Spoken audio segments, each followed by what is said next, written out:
Hello મિત્રો, જય શ્રી કૃષ્ણ। ગાડાના પૈડામાં જ્યારે તેલ ખૂટે ને ત્યારે કીચુડ કીચુડ અવાજ શરૂ થાય, એવી રીતે સંબંધમાં પણ એવું હોય છે। જ્યારે સ્નેહ ખૂટે ને એટલે કુટુંબમાં કચકચ શરૂ થાય, અને એ કચકચ જો બંધ કરવું હોય ને તો એ હંમેશા એમાં સ્નેહનું તેલ પૂરતું રહેવું પડે। અને જેને લેટ ગો કરતા આવડે છે ને તે મૂર્ખ નથી પણ બુદ્ધિશાળી છે। તેને ખબર છે, એટલા માટે તે પોતાનું 5% અભિમાન મૂકીને કરોડોનો સંબંધ ખરીદી લે છે।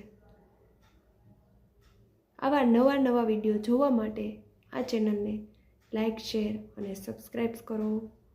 તમારા માટે જ આ વિડીયો બનાવું છું। વધારેમાં વધારે આ ચેનલને સપોર્ટ કરો।